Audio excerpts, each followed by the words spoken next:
hood, still dangerous, goodness gracious, move like the Gracie brothers. Don't pay me something, fed everybody, they don't say me nothing. Still back to the bone from fetus, them man move misleading. Choco, check if he's breathing. Nah, Jeff, I don't think he's breathing. Gully bop, them weave, man leaning. Last man that tried, they're fleeking. Don't talk too much, no more speaking. Man pre-man, man still scheming.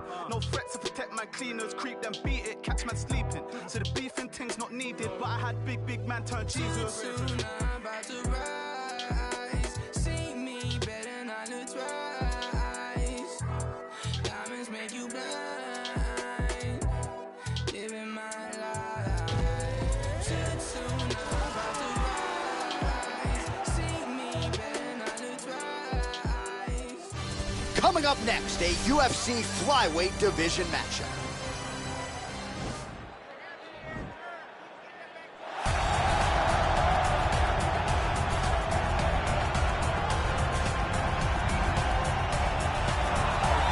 Well, DC, this is a true mixed martial artist of the highest order. You've watched the film. Hard for me to see much in terms of glaring weaknesses, and he believes he can react to anything that is thrown his way inside that arm. It's unbelievable because whenever you're trying to prepare for someone, you look for weaknesses. But when you watch this guy, nothing jumps off the page. When you think I have to go wrestle him, you realize very quickly that not only can he defend takedowns, he can also go and secure them himself. He's that new breed of fighter. Doing every discipline from the very start of his career, you know you're looking at a guy that will contend for a championship. And if our fighter meeting on Thursday is any indication, confidence not an issue for this young man coming in here tonight. Well, this guy has truly made the takedown a thing of beauty in mixed martial arts with respect to yourself and George St. Pierre and the truly great takedown artists. This guy's closing the gap and entering that company in the eyes of many. Oh, absolutely, because he's done such a great job of timing takedowns. I haven't seen anyone so good at slipping a jab into a takedown since George St. Pierre. Right. He does a phenomenal job of getting from step one to step two before his opponent even realizes now he's in on my leg. And if they do get their hip back, immediately he's up into a foot sweep or a headlock or an inside trip. It's just so many different ways for him to get you to the floor that he will throw every single one at you every single time. And a lot of fighters talk about that wrestling maintenance and how hard it is, right, over the course of a career to continue to drill those things. He talks a lot about that, and that's why he's continued to realize success here in the UFC. Ladies and gentlemen, this fight is 3 rounds in the UFC Flyweight division. Introducing first, fighting out of the blue corner, a mixed martial artist holding a professional record of 13 wins, no losses, and 1 draw. He stands 5 feet 6 inches tall, weighing in at 125 pounds. Fighting out of the Republic of Dagestan, Russia, Askarov.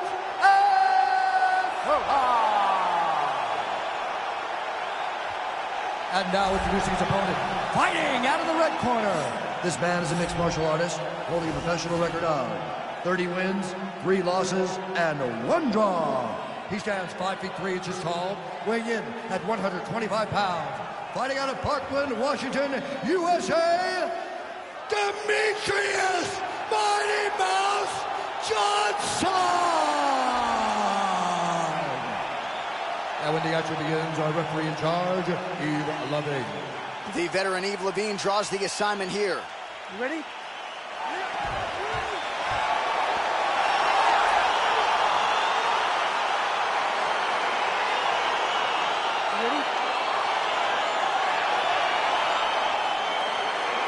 All right, so here we go, round 1. I can barely hear myself think in this arena right now. 2 of the most dominant, well-rounded fighters in this division. I mean, these guys are the best of all of mixed martial arts. They can do everything when they're locked inside of the octagon.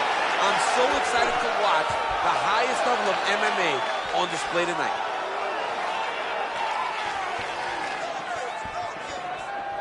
Big punch lands over the top.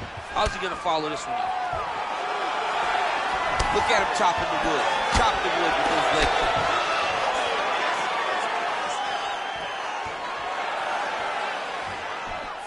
Wow, that right punch has been, nice scramble by him there. Takedown defense on point. He is a master in transition. Clinch position, look for a lot of different takedown attempts. a lot of level changes, really trying to empty the gas tank of the opponent. Oh, and he finally gets the takedown now. So what do they say? Try again. If at first you don't succeed, you try again. And this guy is the poster boy for that saying, because he shot many takedown attempts, and he finally has secured one. Looks like he's going after the leg. We'll see if he can get the submission.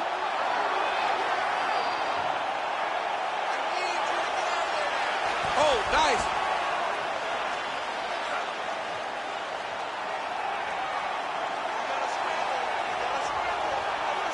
Oh, we're getting a finish here. Nicely done. All right, bottom fighter here, maybe looking to hip escape, DC. Oh, the ground and pound strikes continue to rain down. The opponent better move out of harm's way or the referee's going to stop this. He better start to move, and when his opponent starts to posture, he needs to put his feet on the hip, push him away to try to escape this very, very dangerous position. That right hand hurt him a little bit. He jumps on a headlock. We call this in wrestling just a headlock, and if you're not careful, you can get stuck in an arm triangle. Watch triangle, watch triangle.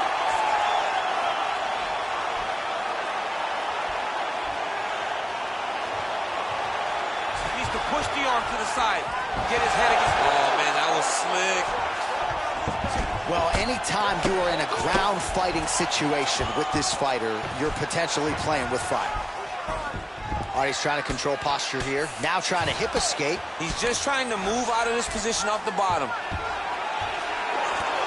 Oh, nice job here staying busy off of his back. Nice offense from the bottom. Well, you know, I don't like the gi very much, but I have an appreciation and a healthy one for these type of transitions. You can tell he's been in a gi at some point in his life with the way that he moves so freely. I'm skipping jiu-jitsu next week, too.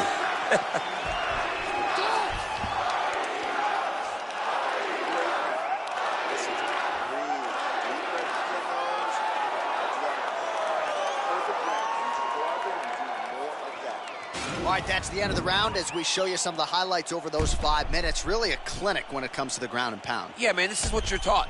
When you're learning to become a ground and pound fighter, you want to do it exactly like he did.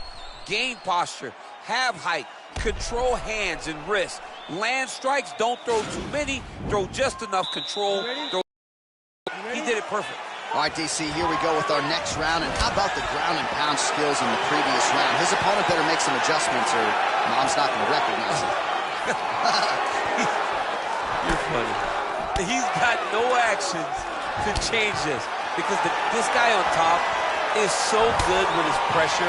He's not even controlling your body with his hand. And that's the detail that everybody's missing. He's sitting in that half guard, and his bottom half is securing his opponent.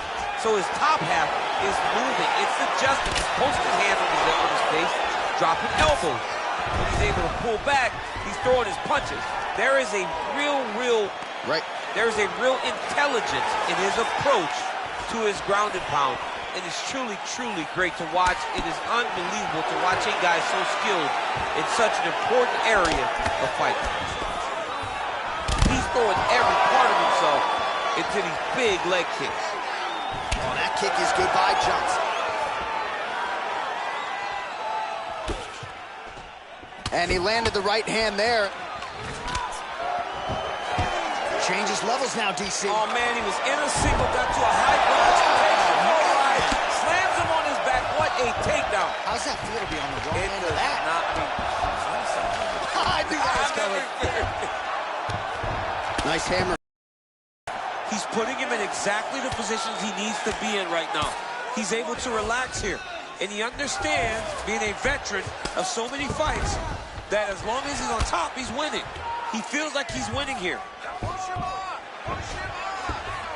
Just over 2 minutes now to go in round two. Oh, he's got every choke in the book trying to set one up here.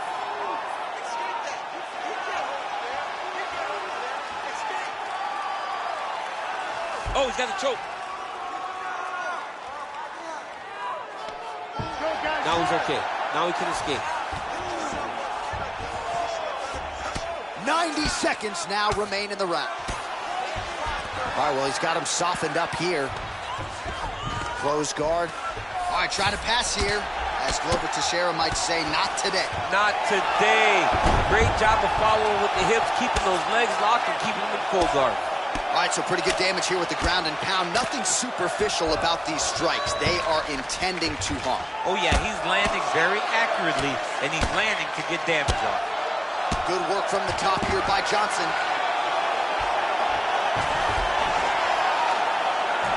30 seconds now to go in the round. Well, not ideal to spend this much time on the ball.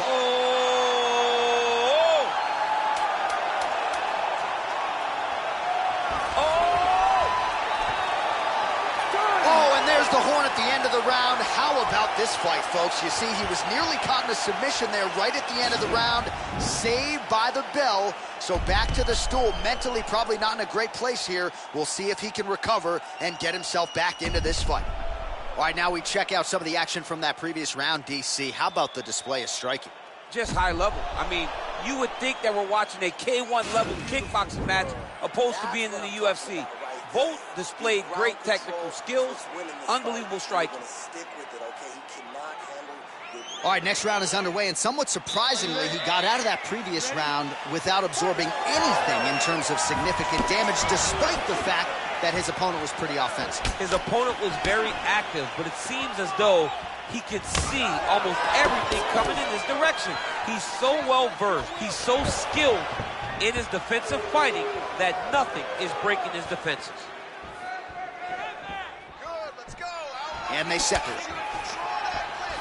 Oh, good opportunity to do damage. Hip tosses him down. Now we'll see if he can advance position. I mean, right into side control. Well, there are few things more fun to watch in mixed martial arts than these type of transitions and scrambles on the ground. High-level grappling can really be entertaining. Beautiful movement, hip work on the ground here, just outstanding with the transitions. He is not staying in one place on the ground, and that's very important.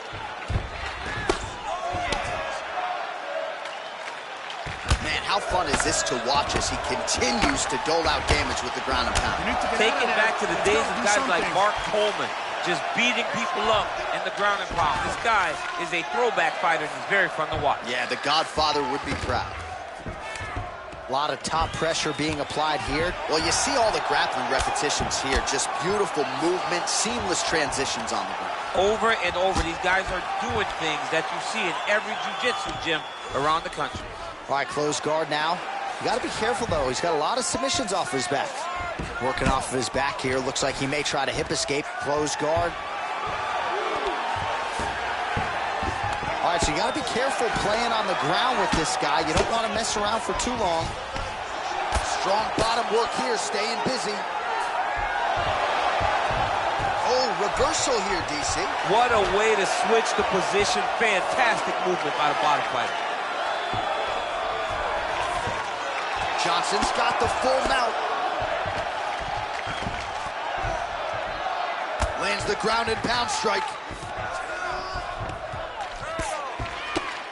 Outstanding ground and pound here. Somewhat of a lost art in MMA, at least in terms of making sure that every strike counts. Not an issue for him. He's making every single one of them count.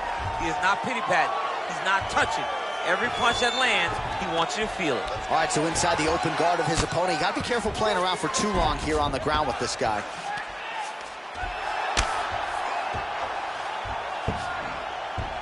All right, good movement by him here on the ground. He really is a master of these transitions. He is a master of movement on the ground. You never know where he's going to be. Oh, these are some big punches here from the top, DC. He hasn't needed to enter his opponent's guard yet, and he may not have to. He may not have to, but he's doing a real good job of being aware.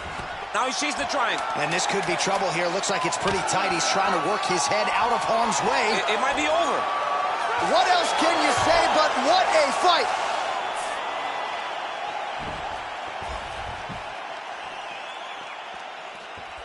All right, so a lot to like over the distance of that fight tonight. Clearly, we think we saw one guy win the fight and largely got it done with the striking. Yeah, he got it done with the striking. And that's exactly what he's known for. He's known as a guy that's so comfortable whenever he's in the stand-up. And that showed tonight as he truly outworked his opponent. All right, the official decision is now in. Here is Bruce Buffer. Ladies and gentlemen, after 3 rounds, we go to the judges' scorecards for decision. All 3 judges score this contest 9-28. Declared the winner by unanimous decision, Askarov. All right, nice job by him there, as he is your winner via unanimous decision. And sometimes I would think it's easier said than done to just leave the judges out of it. Dominant performance, and he gets his hand raised. Yeah, and if you got to go to the judges, leave no question, right? Be the person that is so dominant that you know you're getting your hand raised. He did exactly that tonight, and he gets a dominant decision.